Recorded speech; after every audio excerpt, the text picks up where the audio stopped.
Baik, assalamualaikum warahmatullahi wabarakatuh. Eh, Tadi saya akan presentasikan menjelaskan terkait isolator mata kuliah mata elektro.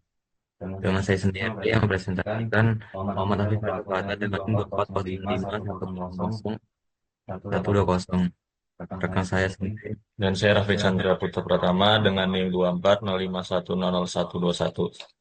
Saya Rayhan Bayu Saputra dengan NIM 24051143. Dan untuk pendahuluan ini pengertian isolator. Isolator merupakan suatu bahan model yang tidak dapat mengeluarkan listrik atau panas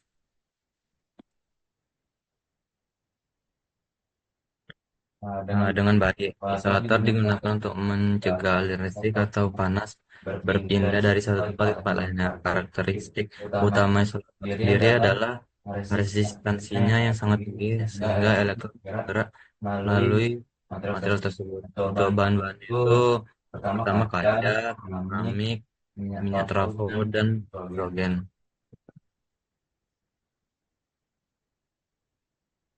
Untuk bentuk-bentuk bahan isolator sendiri itu ada cat, gas, ada pada terdiri dari bahan terserat, gelas, keramik, plastik, karet, dan ebonit. Untuk cair terdiri dari minyak trafo, air murni, dan minyak kabel. Yang terakhir untuk dari gas terdiri dari oksigen, nitrogen, dan karbon dioksida. Selanjutnya untuk penjelasan oleh Di sini ada contoh material isolatornya. Yang pertama ada kaca. Kaca adalah isolator listrik yang sangat baik karena tidak memiliki elektron bebas sehingga tidak dapat mengantarkan listrik. Yang kedua ada keramik. Keramik adalah material isolator yang kuat dan tahan terhadap suhu tinggi. Ia memiliki sifat isolasi listrik yang sangat baik karena struktur atomnya itu yang tidak memungkinkan pergerakan elektronnya. Yang ketiga ada minyak trafo. Minyak trafo adalah cairan isolator yang digunakan dalam transformator listrik untuk mengurangi risiko percikan atau loncatan listrik. Dan terakhir itu ada gas hidrogen. Hidrogen memiliki konduktivitas listrik yang sangat rendah dalam bentuk murni dan pada tekanan rendah sehingga digunakan dalam beberapa aplikasi khusus.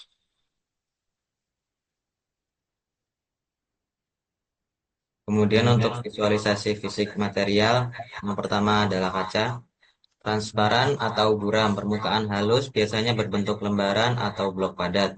Kemudian keramik, keramik berwarna putih atau variasi warna lainnya. Permukaannya buram atau mengkilat, tergantung pada proses finishing, sering berbentuk bulat atau persegi sebagai isolator listrik. Kemudian minyak trafo, cairan transparan atau kekuningan, viskositas rendah biasanya digunakan dalam perangkat listrik. Kemudian hidrogen, gas tidak berwarna, tidak berbau, dengan densitas rendah, sering digunakan dalam wadah tertutup.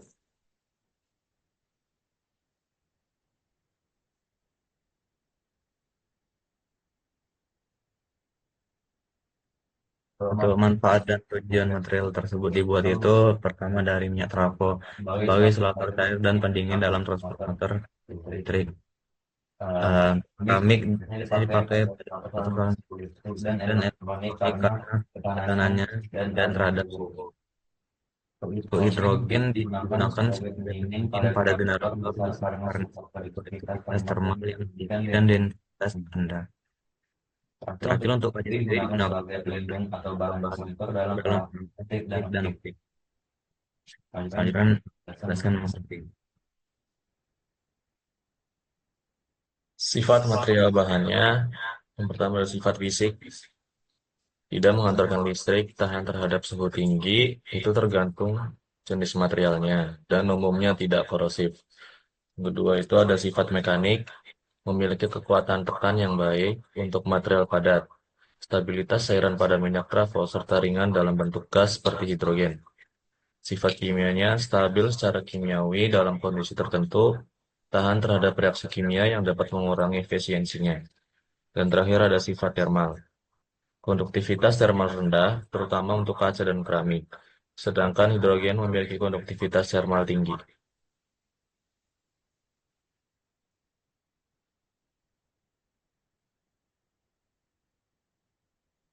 Kemudian untuk karakteristik material bahan isolator, yang pertama, resistensi tinggi. Isolator memiliki resistensi yang sangat besar terhadap aliran listrik atau panas.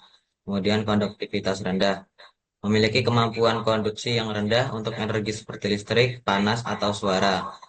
Kemudian stabilitas kimia. Sebagian besar isolator tahan terhadap reaksi kimia, menjadikannya cocok untuk berbagai kondisi lingkungan. Kemudian yang keempat, tidak mudah terbakar. Bahan isolator memiliki sifat tahan api sehingga sering digunakan untuk meningkatkan keamanan di lingkungan listrik atau panas.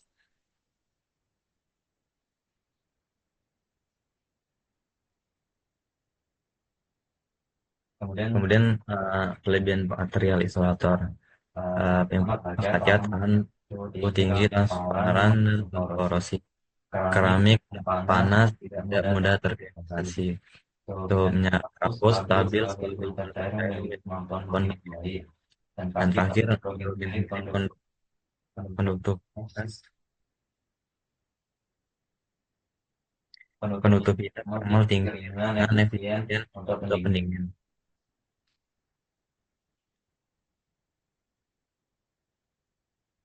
Selanjutnya kekurangan apa dibacakan oleh Mas Raffi? Kekurangan bahan isolator yang pertama ada kaca, yaitu rapuh dan berat. Yang kedua ada keramik, rapuh, sulit dibentuk. Ketiga ada minyak bravo, ya kekurangannya biasanya terdegradasi oleh panas berlebih atau oksidasi mudah terbakar. Terakhir itu ada gas hidrogen, yaitu mudah terbakar, sulit disimpan karena sifat gasnya.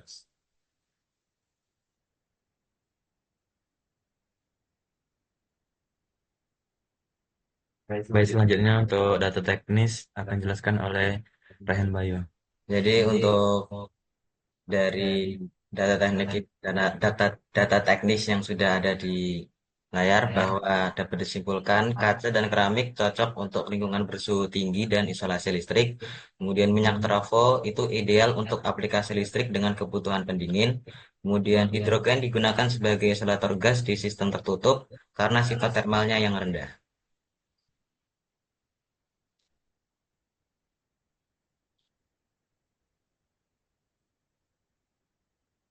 Nah, di sini ada kesimpulan untuk setiap bahan material.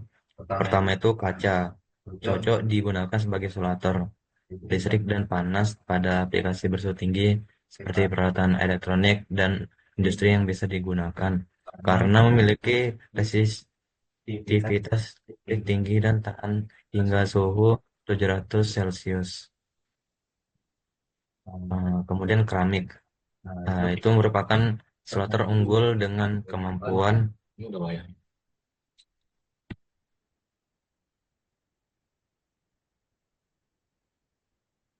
kemampuan menahan suhu paling tinggi hingga 1000 derajat Celcius dan resistivitas listrik yang sangat tinggi. Ideal untuk aplikasi berat seperti komponen listrik dan mesin pada kondisi ekstrim. Minyak trafo sendiri efektif sebagai pendingin sekaligus isolator listrik dalam transformator dan peralatan listrik lainnya. Walaupun suhu kerja maksimum lebih rendah, cuma hingga 150 derajat Celcius, minyak trafo unggul dalam konduktivitas termal rendah, membantu menjaga perangkat tetap dingin. Yang terakhir, hidrogen sebagai isolator gas. Hidrogen digunakan dalam sistem tertutup untuk mengurangi perpindahan panas. Stabil hingga suhu 300 derajat Celcius, sering digunakan dalam pendinginan generator besar dan atau sistem yang memerlukan hambatan termal ringan. Untuk kesimpulan akan dibacakan oleh Mas Raffi.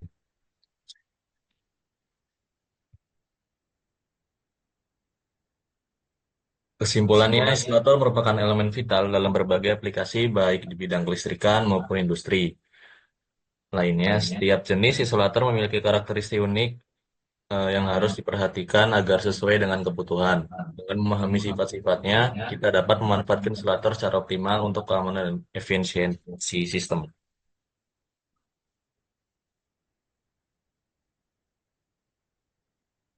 Ya, oke, terima kasih untuk udah mendengar penjelasan kami.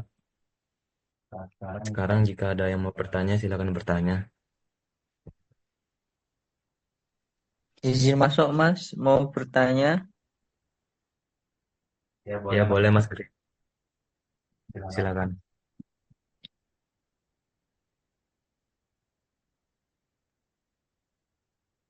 Mas Gri boleh.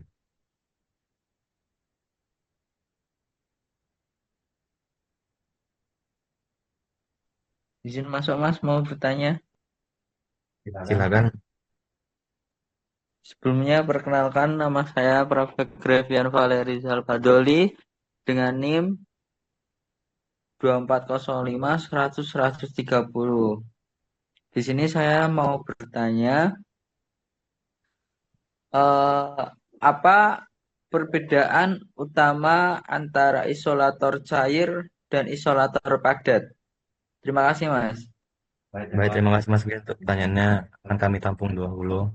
Kemudian jika ada yang bertanya lagi, silakan. Izin bertanya, Mas. Ya silakan Perkenalkan, Mas. nama saya Bagus Jazila Ridwan dengan NIM 2405 100 144. Pertanyaan saya, mengapa bahan isolator penting dalam kehidupan sehari-hari? Terima kasih. Baik, terima kasih pertanyaan Mas. Terakhir jika ada yang bertanya, silakan. Saya Mas, Silakan Mas Hendrik. enggak. Saya perkenalkan, saya Hendri Aditya Aftanusa dengan NIM akhir 24132. Apa saja tantangan dalam penggunaan bahan isolator tertentu? Baik, saya tampung semua pertanyaannya cukup. Sekarang akan kami jawab untuk pertanyaan yang Mas tanyakan. Pertanyaan dari Mas Fikri. Pertanyaannya itu apa perbedaan utama antara isolator cair dan isolator padat? Jawabannya itu isolator cair seperti minyak trapo. Biasanya dibutuhkan sistem cooling sama dengan distribusi karena sifatnya itu cairannya yang dapat menyerap dan mengalirkan panas. Di sisi lain isolator padat seperti kaca atau keramik lebih cocok untuk aplikasi yang memerlukan daya tahan mekanik tinggi dan stabilitas terhadap suhu ekstrim. Untuk pertanyaan dari Mas Bagus akan dijawab oleh Mas Raffi. Pertanyaan dari Mas Bagus itu mengapa bahan isolator penting dalam kehidupan sehari-hari? Nah, jawabannya bahan isolator penting karena melindungi manusia dari bahaya listrik dan panas. Contohnya, isolator digunakan dalam kabel listrik untuk mencegah arus mengalir keluar, memastikan keamanan saat digunakan. Selain itu, bahan isolator seperti keramik atau kaca juga membantu menjaga suhu tetap stabil dalam perangkat seperti termos dan oven. Bapak sudah menjawab, Mas. Sudah, Mas. Terima kasih. Ya, untuk pertanyaan ketiga dari Mas Hendri, apa tantangannya dari bahan isolator tersebut? Itu yang pertama kaca. Kaca mudah pecah karena sifatnya yang rapuh sehingga perlu penanganan hati-hati. Kemudian keramik, keramik sulit dibentuk dalam bentuk tertentu yang dapat membatasi penggunaannya. Kemudian minyak trafo itu rentan terbakar jika suhunya terlalu tinggi sehingga memerlukan kontrol lingkungan yang ketat. Kemudian untuk hidrogen, hidrogen sulit disimpan karena berbentuk gas dan memerlukan tekanan atau suhu khusus yang menjaga stabilitasnya. Apakah sudah terjawab, Mas Hendri? Sudah Mas, terima kasih Mas. Baik, sekian dari presentasi kami hari ini. Terima kasih atas waktunya juga untuk uh, menantikan presentasi kami, penjelasan kami. Jika ada kurangnya, mohon maaf. Lebihnya, wassalamualaikum warahmatullahi wabarakatuh. Waalaikumsalam. Waalaikumsalam. Waalaikumsalam warahmatullahi wabarakatuh.